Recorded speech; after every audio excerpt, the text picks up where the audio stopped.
What is going on, Headliner Nation? Hopefully everyone is doing well out there today, because last week we had a massive bounce back. After this past week, we have now hit 46 of our last 66 picks in this show. That's 70% on our player pickems over the last 8 weeks of the NFL season. Now, I think we would all agree that the NFL continues to be ridiculously unpredictable. All of the injuries and players who just decide to randomly suck nuts can just kill the outcome of a game. Now, like usual in this show, I'm going to be talking about 6 different players. You will then be able to take 3 of any one of these picks, include them together in a player pick'em on Underdog, and have a chance of at least doubling your money. So before we dive into the players here in today's show, I need to be sure that you are all signed up and ready to go on Underdog so you can follow along if you'd like to. Just head over to Underdog Fantasy or download the app, create a new account using the referral code HEADLINERS when you do so. Then you just make your initial minimum deposit, put in one of these tickets for just $5, and they're gonna put $100 in bonus funds directly into your account. You're gonna play $5, they're gonna give you $100. It sounds like a no-brainer, because you can then take that $100 in bonus funds and have some fun with us over the next few weeks on house money. And if you end up walking away with anything, that's cash in your pocket. So if you're interested, there's a link down below in the description, but all right, enough of that. Let's dive into the players we're taking a look at here in week 11. And the first player up is Josh Allen, quarterback of the Buffalo Bills. And when you think about Josh Allen, you think about one of the best quarterbacks in fantasy football. But he hasn't exactly lit it up in the passing game all year long. But he hasn't really had to in most games. On the season, he's averaging just a hair under 240 yards passing a game. But a matchup this week against Baker Mayfield, that screams back and forth offensive matchup. There have been 5 quarterbacks on the year that have thrown for over 240 yards against Tampa Bay. It was Drake May, Jared Goff, Mac Jones, Sam Darnold, and Michael Penix. Part of the reason for this is that Tampa is way easier to throw on than run on, and with safety Antoine Winfield questionable to play, that could only make things easier for Josh Allen. Now, they have only allowed 3 teams all year to rack up over 100 yards on the ground against them, so definitely easier to throw on Tampa Bay. So let's head over to Underdog and try to take advantage of this. If you pull up Josh Allen, you're going to see his current passing total is set to 225.5 yards. Now, that's a total he has only hit in 4 of his 9 games this year, so for sure he can hit it, but the odds aren't great. Let's boost our chances, let's boost our odds, and try to double or triple our money with this pick. So we're going to take that total and drop it down to 199.5 at a 0.72x multiplier and take the higher. Sure, this will lower the overall payout at the end, but it increases our chances of hitting.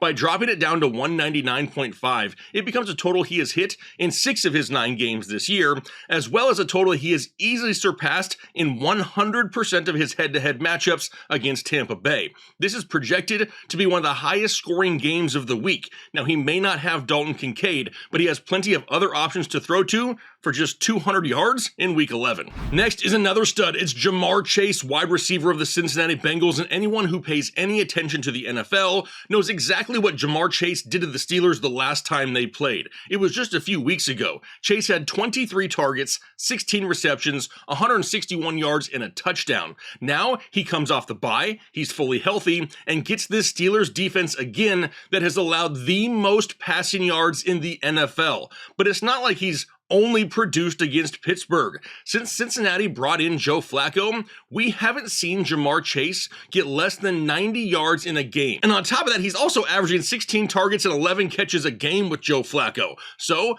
let's head over to Underdog and take advantage of this as well. If you pull up JaMarr Chase, you're going to see his current receiving total is set to 94.5. Now, he has hit that total in 3 of his last 5 games. So for sure, it's possible, but I don't like relying on a player to have to hit almost 100 yards on anything. So we're going to take that total of 94.5 and drop it down to 79.5 at a 0.72x multiplier and take the higher. By dropping it down to 79.5, it becomes a number he has cleared with ease every single game with Joe Flacco. Now, with Flacco, Chase is averaging just over 11 yards per reception, so he's going to need to be in the neighborhood of 7 catches here in order for this to hit. Once again, though, he has 44 receptions in his last 4 games, so we have a great chance of him hitting this number. Next is Tyjae Spears, running back of the Tennessee Titans, and I get it. A Tennessee running back in a matchup against Houston does not sound appealing. Houston is the number 2 defense in the NFL in rushing yards allowed. but I don't care about the rushing potential here in this game for Tyjae Spears. We know Tennessee is always going to be losing. Everyone knows that. But that also means that they're going to be throwing the football a lot more. With Derek Stingley locking down an outside option and not a lot of time in the pocket, we're going to see Cam Moore getting rid of the football quick in Week 11. Now that right there plays into the hands of the role that Tyjae Spears has in this offense. Spears has had at least 3 receptions in 4 straight games, and now he's creeped up to the point where he's playing almost 50% of the offensive snaps. So let's head over to Underdog and try to take advantage of it. If you pull up Tyjae Spears, you're going to see his current receiving yard total is set to 16.5 yards. Now that's a total he has hit in 4 straight games this year, so for sure it's doable. But we want to better our odds because he's been close to that number numerous times. He's had 19 yards and 18 yards in 2 of his last 4 games. So we're going to take that total and drop it down to just 9.5 receiving yards at a 0.71x multiplier and take the higher. Now by doing that, it becomes a total that he is still easily cleared in 4 straight games. He's averaging just over 7 yards per reception though. So if he can bring in 2 receptions in this game, this total should hit. And with 13 receptions over his last 4 games, he should easily clear 9.5 receiving yards. And for the first time this year, let's talk about Kupp now of the Seattle Seahawks. And there's not a lot of chatter out there about this being a revenge game for Kupp going back to LA. I mean, he hasn't exactly been a huge factor in the passing game this year in Seattle, so maybe that's why. But you know he's going to want to go back to LA and do something. Now, he hasn't had a ton of volume this season. He's only had 5 receptions over his last 3 games combined. That's not great, but he's not just gaining a handful of yards here and there. Kupp is currently averaging close to a career high with 14.1 yards per reception. He has also had a catch of at least 24 yards in 4 straight games. Add in the fact that LA is much easier to throw on than run on, and if there is anyone that knows what to do against this LA defense, it has to be Kupp. He went up against them for years in practice. So let's head over to Underdog. Let's take advantage of this. If you pull up Kupp, you're going to see that his current receiving yard total is set to 30.5. Now that is something he has been able to hit in 6 of his 8 games played this season. So once again, a number that he could for sure hit, but I want to better our odds even more, so we're going to drop it down to 19.5 yards at a 0.71x multiplier and take the higher. Now by dropping it down to 19.5 yards, it becomes a number that he has hit in 7 straight games, but it also becomes something he can hit in just 1 catch, and that right there is ideal since he doesn't get a whole lot of volume. Remember how we talked earlier, he has had a catch of at least 24 yards or more in 4 straight games. If he can get just 1 of those this week,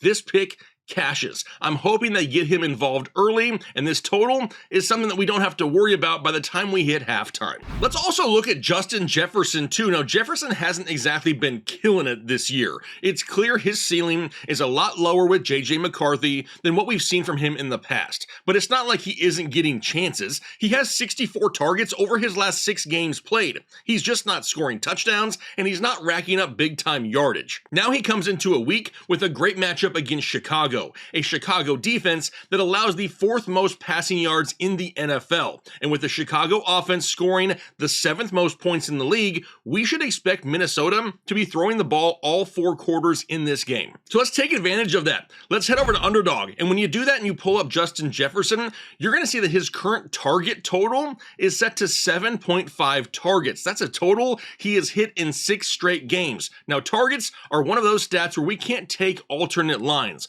but we can take this 7.5 total at a 0.75x multiplier and still take the higher. The matchup is great. The volume has been there consistently, and the need will be there this week as well. Everything we need for him to hit this number is in this matchup. Expecting one of the best wide receivers in football to get over 7.5 targets is not some big time ask. And then lastly, what about Christian McCaffrey once again? And it seems like we need to pay attention to Christian McCaffrey in the passing game almost every single week. Now, yes, Brock Purdy is back starting, and that could make a difference, but it also sounds like Ricky Pearsall is back as well. Does that kill the potential of CMC catching footballs out of the backfield? Well, all of these guys have played together 2 times this season. In those 2 games, McCaffrey has had 73 yards receiving and 92 yards receiving. So yeah, I think there's still a chance he's active in the passing game. Now, on top of all of that, we've already seen Christian McCaffrey against this Arizona defense earlier in the season. In that game, he had 88 yards receiving. So because this dude is basically a wide receiver, let's head over to Underdog and take advantage of it. When you pull up Christian McCaffrey, his current receiving yard total is set to 49.5 yards, and that's a number he's hit in 9 of 10 games this season, so for sure, doable once again. But let's better our chances and drop it down to just 39.5 yards at a 0.73x multiplier and take the higher, just in case he sees slightly less involvement this week with some healthier weapons returning to the offense. Now, on the season, McCaffrey is averaging 9 targets, 7 catches, and 69 yards per game. Dude has 90 targets as a running back, and that is nuts through 10 weeks of the season. And we aren't asking for some huge game, but given the performance against Arizona earlier in the year and his current involvement in the offense this year, it's hard to not take this line weekly. So there you have 6 picks here for week 11, and any combination of these picks will give you a chance at least doubling your money. Now, like I normally do, I want to have a little bit of fun and try to put together a touchdown ticket this week. Typically, we like to stick to those bell cow running backs because it really boosts our chances of hitting. But this week, I'm feeling a little bit more risky, so I want to try a touchdown ticket that has a 6.5 times your money multiplier. So in this ticket, these are the players I'm going to be going with. I'm going to go with T. Higgins to score a touchdown against Pittsburgh, Woody Marks against Tennessee, and George Pickens against Las Vegas. And like I said, if these 3 guys can score an anytime touchdown, we will 6.5 times our money. Now, this isn't some slam dunk ticket. It's gonna be pretty surprising if it hits, but you know what? Look how crazy the NFL has been. But all right, there you have it. Another week and another 9 picks total. Now, if this was enough to get you all hot and bothered on the inside, consider becoming a member of the channel by hitting the join button just below the video. You'll get access to our Discord. We talk NBA and NFL picks all the time. All you gotta do is become a member of Full or Excessive Chubb, and you're right in there with us. And if you're a member of the channel, you also get a huge discount to NextPlay, which is way more than what I do on a weekly basis. More picks, different sports books, tons of options, and great hit rates. Now, most services like that charge hundreds of dollars a month, but that's not what we're about over here. You can get into NextPlay for less than a fast food meal a month. Now, like I've said, there's links to everything down below in the description, so be sure to check them out because you will not be disappointed. I'm wishing all of you the best of luck here in week 11, and I'm hoping we all walk away with a bunch of green screens this week.